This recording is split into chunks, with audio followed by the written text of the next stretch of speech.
Hi guys! Sorry, I wasn't sure that the capture was actually working yet. Today we are going to take you through how to use Google Docs if you've never used it before. So before we get started, say hello to my puppy, because hopefully you don't hear him bark in the background as I'm filming this, but it's quite possible.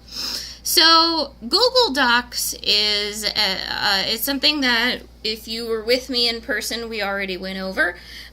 If not, Google Docs is an awesome cloud-based way to basically use Microsoft Word if you either don't have Microsoft Word or if you want to utilize something that looks exactly like Microsoft Word and has almost all of its same features, but use it from your iPhone, your Droid, your tablet, any mobile device other than a laptop. So basically for Google Docs, all you're going to need is a Google account, and which is free. And you are going to need internet access. So right now I'm on a laptop and doing this, and I am on Wi-Fi. But if you're on a desktop, if you're in a computer lab or something like that, you can set this up. You could use this the same exact way. So it doesn't really matter which web browser you use. So what I mean by that is there's Internet Explorer. It's the stuff that web browsers are the things that you use to get onto the internet. So I have Internet Explorer, I have Chrome, I have Firefox, and I have Edge. So let's use Microsoft. I'm going to just use Google Chrome for right now. So I have a Google account, but if you don't have one or you're not automatically signed in, this is what your screen is going to look like when you go to Google. If your home page is different, you want to type google.com up here in what's called the URL bar. So a URL is just the fancy name for the web address that you're going to. So if you don't have a Google account, it's free to create one. All you have to do is put in your name, and you have to pick a Gmail or address, basically, and then pick a password. I have several Google accounts. So when I go up to sign in, you're going to see two of them pop up. So I'm going to click sign in. And if you got my paper instructions, this is what I was talking about with click on sign in.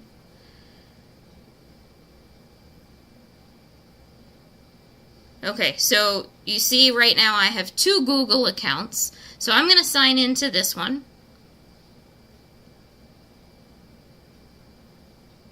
And now my password is automatically defaulted in there. So when I hit next, I chose, I personalize everything. So my picture is attached to my Gmail address, which you could do if you want under options. You don't have to put a picture in there. So when it flips to my picture, or sometimes if you don't load a picture, it'll show a letter, like my first name starts with a K, so this might show a letter K in there. But it'll give you some kind of marking to let you know that you're actually signed in. So now that I've signed into Google, and if you're creating an account, it would be a good idea to pause the video at this point, so this way I don't get too far forward on you and you get a little lost. But hey, it's a video, you could hit rewind. We're going to click, the next step that we're going to do is we're going to click on these 9 dots. So as soon as you make a Google account, or if you already have one but only kind of use it for email, as soon as you have a Google account, you have options and access to all of Google's apps. So Google's apps, and I'm going to click on this 9 dot thing. These are just some of the apps that Google has. So you see how down here I could click on more, and then when I do that, it'll be even more. Google has tons and tons and tons of apps. So if you have a smartphone, if you have a tablet, what that means is you can go to your app store, or if you have an Android, forgive me, I have an iPhone, I think it's your Google Play Store. You can download these apps on your phone. So I have and live by Google Calendar, which I could always make a separate video for, but Google Calendar is absolutely amazing. I have Google Drive on both my phone and my iPad because if I start working on a document and I want to save it, I can save it to here. Or if I want to send a file to somebody that maybe is usually on my flash drive, but I obviously can't plug my flash drive into my iPhone, I would have saved it to my drive, and I can send an email, send that document from my drive. Google Translate is awesome when you're working with ESL students or students with different languages. We're probably all familiar with Google Maps just by actually typing in a location. I'm just going to show you the other ones that are here. So when I hit on more, here's our Google Docs that we're going to be using, but I'm going to show you a different way to get into it. Google Hangouts is a really cool way to instant message people, especially if they all have, I mean, they need to have Gmail accounts. But it's a good way to instant message people and communicate with them. Google Classroom, this is an awesome free LMS platform for instructors. So teachers, you can actually build a Google Classroom, and that's a way you can communicate with your students if for some reason the school that you're working at doesn't already have some kind of platform like Blackboard or Moodle or Canvas or something like that. So when I click even more, it's going to change the page, but I just want to show you all of the things that are out there for Google because sometimes people don't realize how much versatility Google has. Of course, there's Google Home. This is kind of like how Amazon has Alexa. Google Home is their version of it. Come on. I guess my internet doesn't want to work this early in the morning. So right now they have these things categorized. They used to just have the apps all on their own. Just a little note about Chromebook. If a student is going to need access, the thing with Chromebook is that Chromebook is pretty much designed to only have Google applications on it. So if students are going to need, or if you are a student and you're going to need like Microsoft Office, or if you're going to need things that are usually compatible with Windows, they're probably not going to download onto your Chromebook because Chromebook is designed just for Google products themselves. So just so you know. Talk and text, Google Allo is pretty cool. It's an app that lets you kind of talk your text messages. Google Duo, this is great for video chatting. So again, this is on your Android and your iOS is your iPhone. But you can do video chats. So it's almost like Skype, but through Google and free.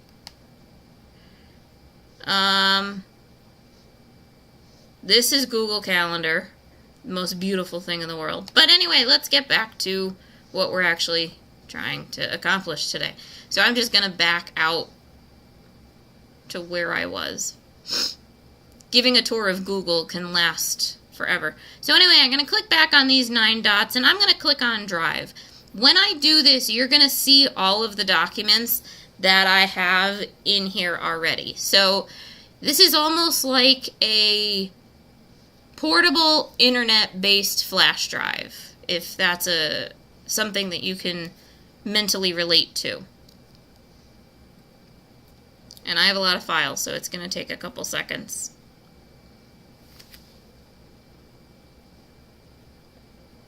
And you're going to see my ugly mug in a couple of them. Because obviously I record videos. So there's my ugly mug in a couple of these videos. I was actually testing out video equipment down here, so that's why they just saved to the drive.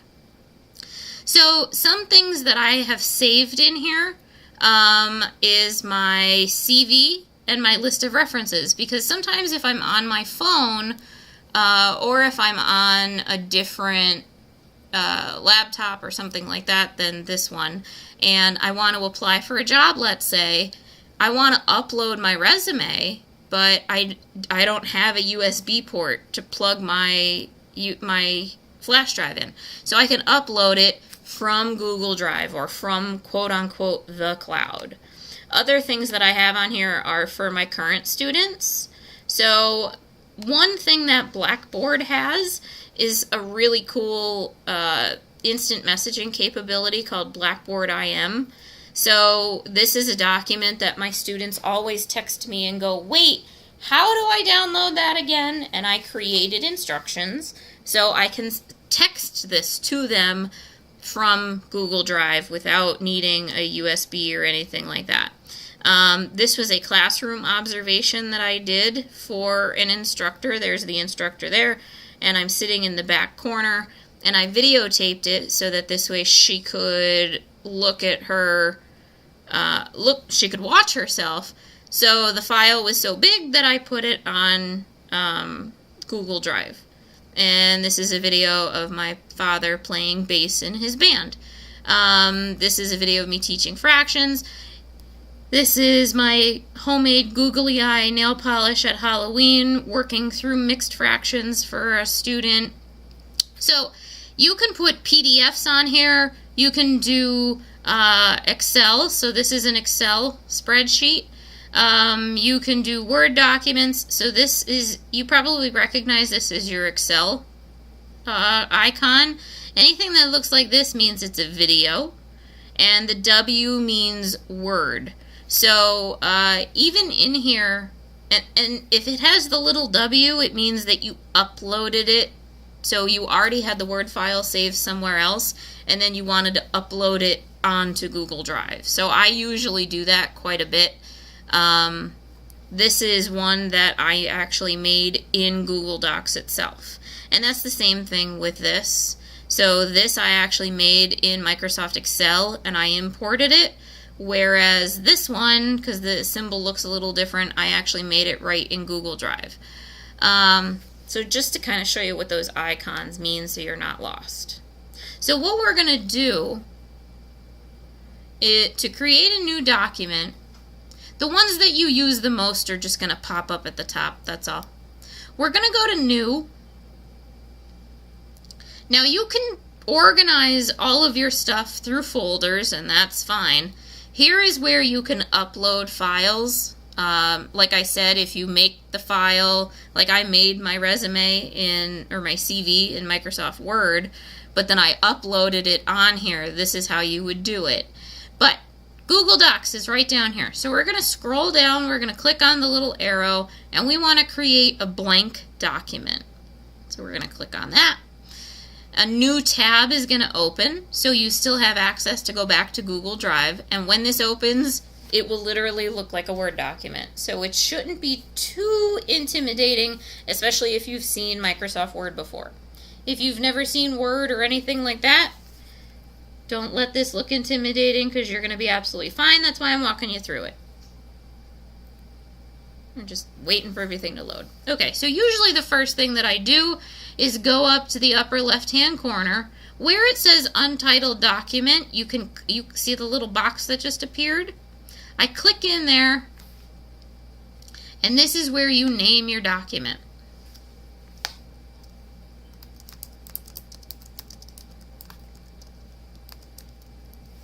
You can name it anything you want. Now notice, this is saying saving. The thing with Google Docs that's really nice is that this auto-saves constantly. So every little change that you make, this will auto-save. So this has almost all of the same capabilities that Microsoft Word does. So if you're a teacher, or if you are a teacher, and you require your paper to be 1-inch fonts, Times New Roman, 12-point font, double-spaced, we can do that. So you can either do that through the drop-downs and do it the long way. Most people don't usually use the long way, especially when we have that toolbar here. So I'm going to set my font. Most of these fonts, there's not as many fonts as there is in Microsoft Word, so that is a bit of a limitation, but your basics are here. So Times New Roman, I want size 12. I'm going to double click in here to make sure that, see how all my changes saved in Drive. All I did was change my font style and my size, and it changed stuff. I am going to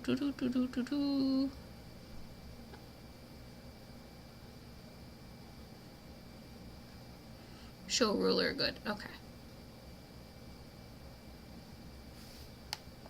So when I click on this little blue thing, well, actually when I click in here, that 1.00, that means that we have 1-inch margins.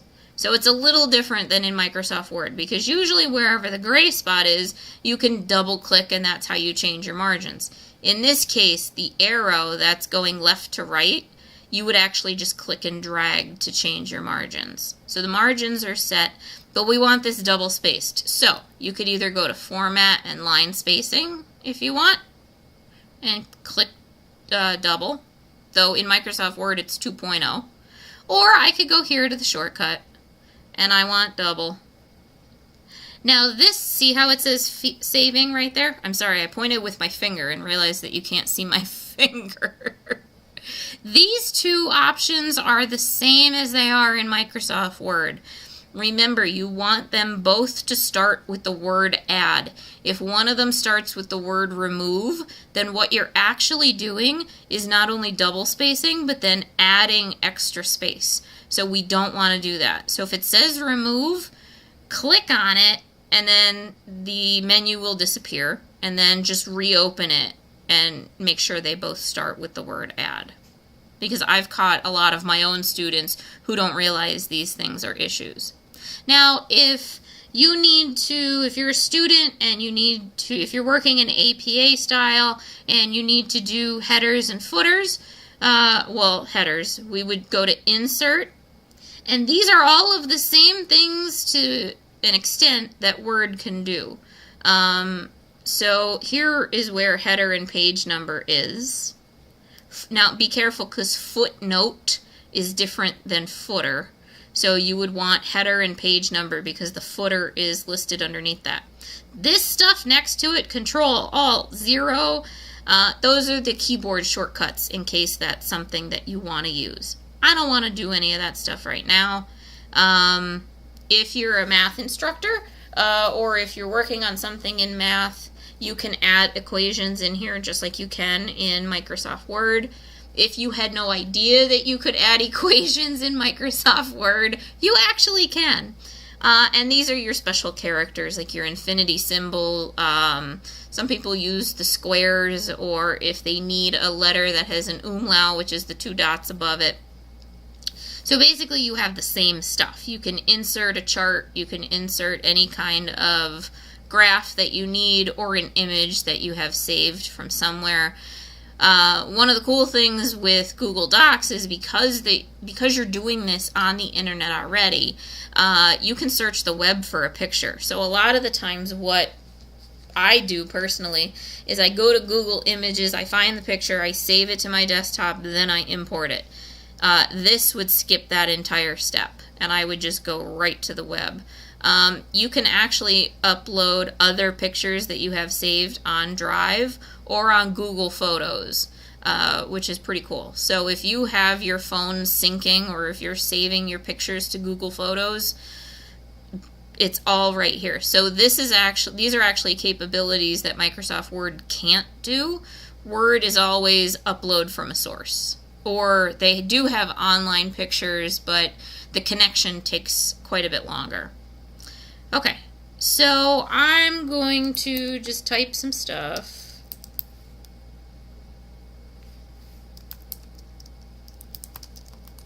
And I want you to watch up at the top, because as I'm typing, it says saving here. And as soon as I stop, it'll say all changes saved. So literally with every single move you make, this is saving immediately. you don't ever have to hit the save button. So if you're a student who always forgets to save stuff, or if you're an instructor who has students who forget to save stuff, this might be a great resource for them.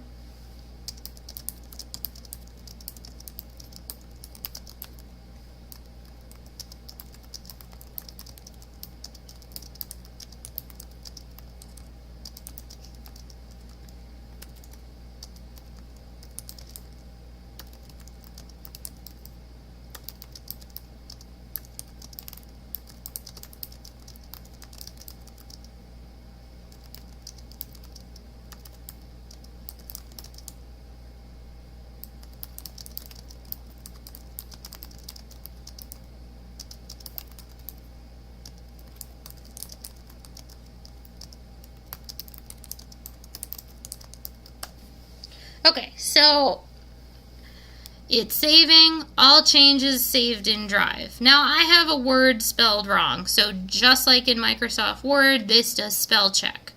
There is an editing button here where we can flip this to editing mode.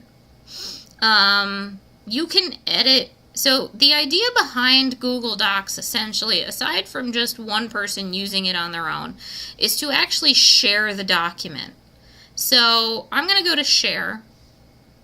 This is usually the screen you're going to get, and the easiest way to do it is to share the document with just email addresses. However, you could also click on advanced and get this other list of options.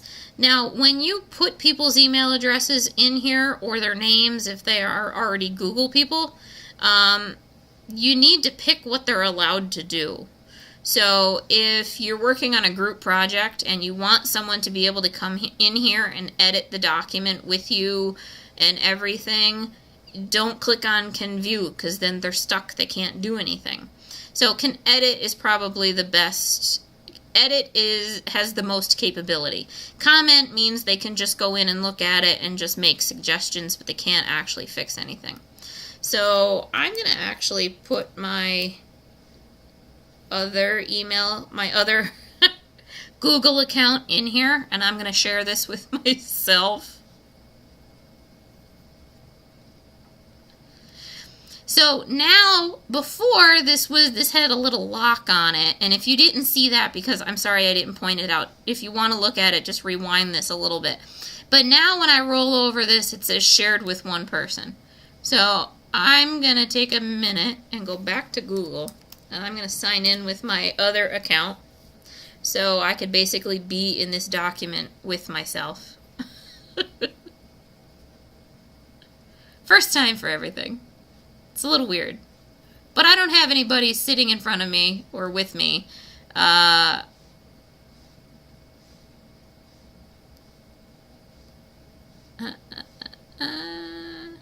don't have anybody else with me who just happens to be sitting next to me with a laptop.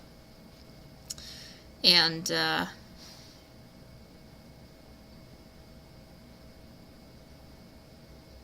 has another Google account. And I'm clicking on buttons I don't want to click on. You don't want to see my Gmail, sorry.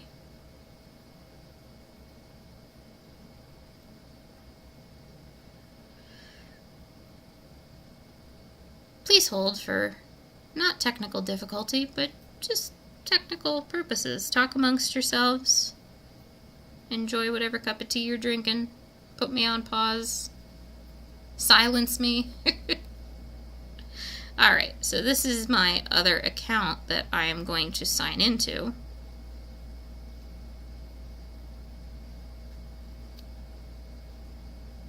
So that's when I have this account from when I was doing my PhD through Drexel University. I don't teach there or anything. And surprisingly, this email is still active and alive, so.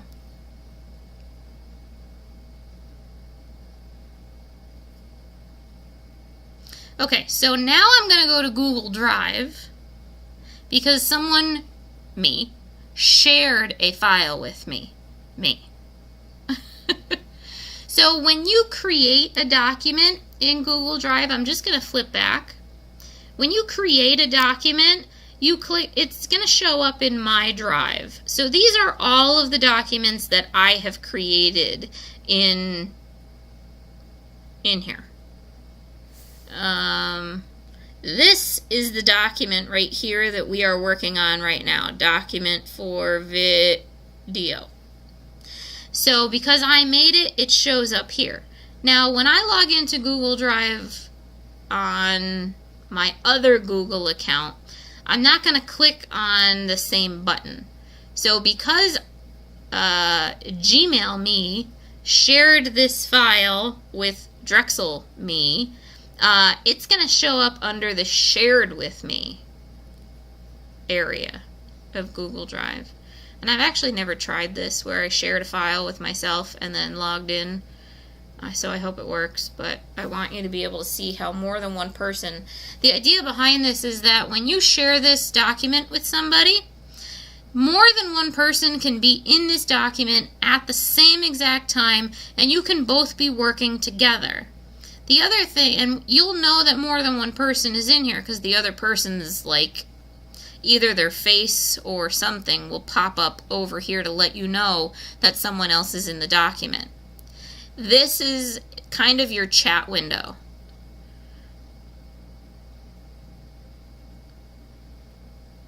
So I'm going to do that again so you can see what I just did.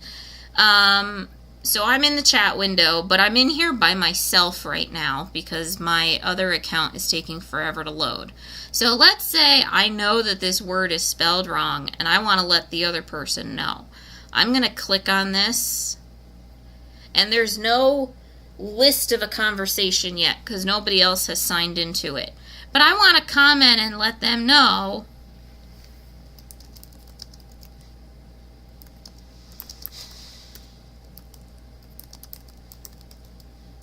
that this word is spelled wrong and they need to fix it. Even if I was the only one in this document, I can do this. But this is also something where if a student and teacher are willing, if a student utilizes Google Docs and shares the document with an instructor can go through and do these kinds of comments. As a writing teacher myself, I know that a lot of times students go, will you look at a draft for me? Can you please help me? Would you give me comments and feedback on what I'm working on? And they'll send it in Microsoft Word. And we have the option in Microsoft Word to use those, I call them comment bubbles, which look pretty similar to this. But in this case, you can do it online as a file share. And then we're going to click comment so it posts. And now it stays there. And you can resolve it. You can choose to respond to it. You can delete it, or you can link something to the comment. This is still trying to load. Oy, oy, oy. The part that makes Google Drive really, Google Docs really great also, aside from the fact that more than one person can be in it at the same time, is that if you're an instructor and you assign a group project, or if you're a student and you have to do a group project, through Google Docs, you don't have to worry about schedules necessarily and everybody being able to be around the same computer in the same location at the same time, because they can all log in from wherever they're sitting or from their phone, and they can be a part of this. So in different group projects that I've been in, we've used Google Hangout to talk. And we've decided or some people just use text messaging. We decided, okay, so person number 1 in the group, you're going to put your parts of the project in the Google Docs document, and you're going to be purple. And person 2, you're going to be green. And person 3, you're going to write in orange. And this way, everybody could add their own information, and we knew who was putting stuff in. So if there was a color missing, then someone didn't do their stuff. When you're in here all at once, it can get a little confusing, but the nice part, again, is that as soon as, so I'm going to hit the space bar, you're going to see that this is saved. Once my cursor is blinking. I'm going to hit that space bar and it's automatically saving. So if you have several people in here, you're going to be able to see what they're doing and what they're changing in real time. This Google Drive is not working, so I'm just gonna abort that really good idea I thought I had. Didn't work, guys, sorry. Oh well. One other thing that is possible with this is that you can actually email this. The problem, though, let's say you're a student and you email this document. When you email this document directly from Google Docs, you send it to perhaps a teacher or you send it to another classmate. They will get an email that says, hey, someone shared something with you through Google Docs, but you need permission to access it. So I really wouldn't recommend just emailing this as an attachment. So if you go under File, here's all your abilities. This Share button does the same exact thing as this Share button. But I wouldn't email as an attachment. As an instructor on my side of things, when students send me a Google Docs as an attachment, there's many times that I can't open it. And then it's just kind of a back and forth where the student has to resend it. Now, it is nice that if you've shared this with people already, you could just click on this and email everybody something all at once. So that's pretty cool. But what's also really nice is if you go to Download As, these are all of the different formats that you can download the document and then send it. So you can actually send it as a Word document. ODTs. These documents are only readable on Macs. So if you're going from PC to PC, keep it in a doc format. That's a bit safer. RTF is kind of a step down from a Word document, but it works. PDF. A PDF is great for not taking up a lot of space in emails. So a PDF basically takes a picture of whatever you're working on and then sends it to somebody. So if you send somebody a PDF, they cannot edit it. All they could do is look at it. But when you send people PDFs, they're a much smaller file size than a Word document or something like that. Plain text, this removes, if you had anything that was bold or underline, or if you had images in it or something like that, plain text is going to get rid of all of that, and you're literally just going to have the words. I've never ever needed or had a student send anything to me or had to send anything to anybody as a web page or an e-publication. So when all else fails, download it as a Word document, and then that's the thing that you can send or submit. If you're working with an LMS system like Blackboard or Canvas or Moodle, typically they're going to ask you for Word documents to be submitted anyway. So that's what you want to do. All right. So if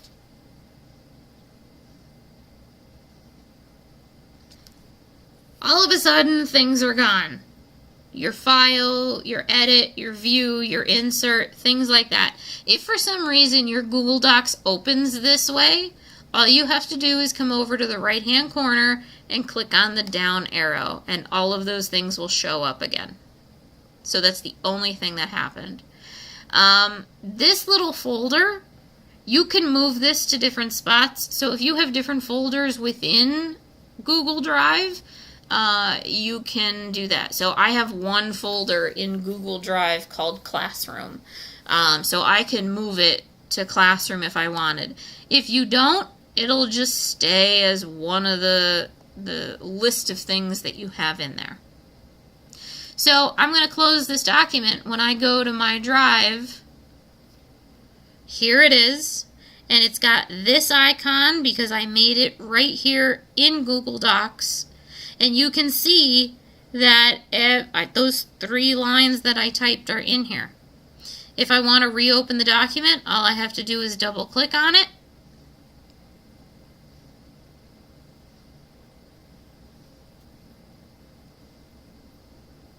So again, Google Docs is great, especially for students who, maybe after a day of sitting in class or something like that, you don't want to pull out your computer, or you just work so much better on your phone. You can get stuff. You can still get homework. You can still get stuff done on your phone because Google Docs is an app, and so is Google Drive.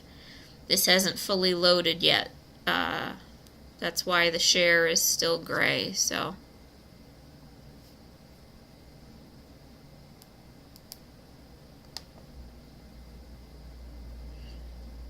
there we go. Everything's taken a minute. So the other thing is that when you reopen a document, it shows you the last time there was an edit. So let's say you're in a group project and everybody was supposed to get their stuff done by a certain time, and you typed things in 3 days ago. You reopen the document to check on it, and you see that the last edit was 3 days ago. You know that you were the last one who did that. So you can see as my slow internet apparently catches up, everything that was there before we closed the document, including the comment, pops right back up again, including the fact that I've shared this with people. So if I click on share, it will, not the singer if you're old enough to remember, sorry, corny joke, it'll show you who they're, if you click on this shared with one other person, it will show you who it's shared with. So I shared it with myself. This is the advanced window. So before I had said if you click on share and then down towards the bottom you click on advanced, this is the bigger window that you can get. So you could also send people this link to the document. Sometimes it's better to just send it to their email addresses, but you can send them this link through Facebook or Twitter, which is pretty cool, or through Google+, which is something a little bit different. This is the icon for Gmail. So there are even social media ways to share your file, especially, again, if you're a student working with someone else. Down here is where you would put names and email addresses.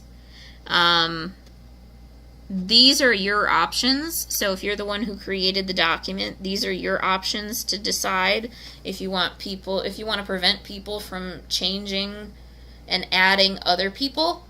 So if you kind of want to control the document and not have suddenly 80 people in here, that's your prerogative to check that.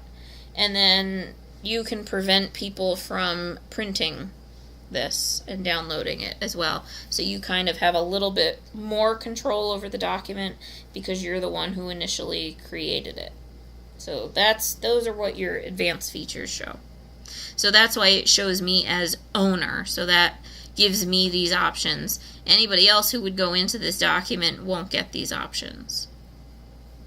So again, if you created the document, and I'm back in Google Drive, the little triangle, if you're in Google Drive and you click on My Drive, this is the stuff that you have either created or you have uploaded. Please don't look at my faces. If you click on Shared with Me, these are the documents that other people have sent you through that shared option. So I have a ton of stuff that people have shared with me.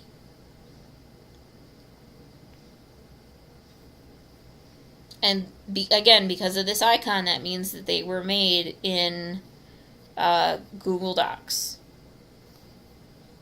So this was made in Google Sheets. So it's not called Google Excel, because it can't be called Excel, because that would trample on Microsoft.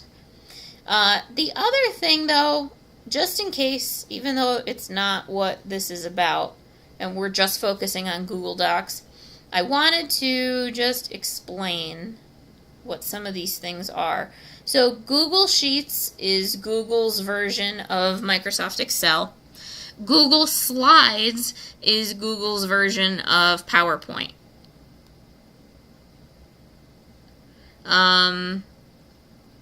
These are typically not things that Google users use that much. You can create forms on here, so if you've ever had like a PDF form for a job application or something like that that you've had to fill in, you can create forms on here. It's comparable to another Microsoft Office app, or Microsoft Office program that nobody ever uses, really. Not in the education world, I should say. So I just wanted to show you that even if you don't have the Microsoft Office suite, you can still do things to an extent. So again, Slides is PowerPoint, Sheets is Excel. And you don't have to only upload these types of documents, as you saw, because I had videos in mine. So I hope that this helped and got you a little bit more familiar with Google Docs. I wish that the sharing thing worked, because you could actually, I think it's pretty cool that you could actually see the people up in the corner when you're working on it. But if you have any questions at all, please don't ever hesitate to send me a message, get in touch with me. But hopefully this at least got you started.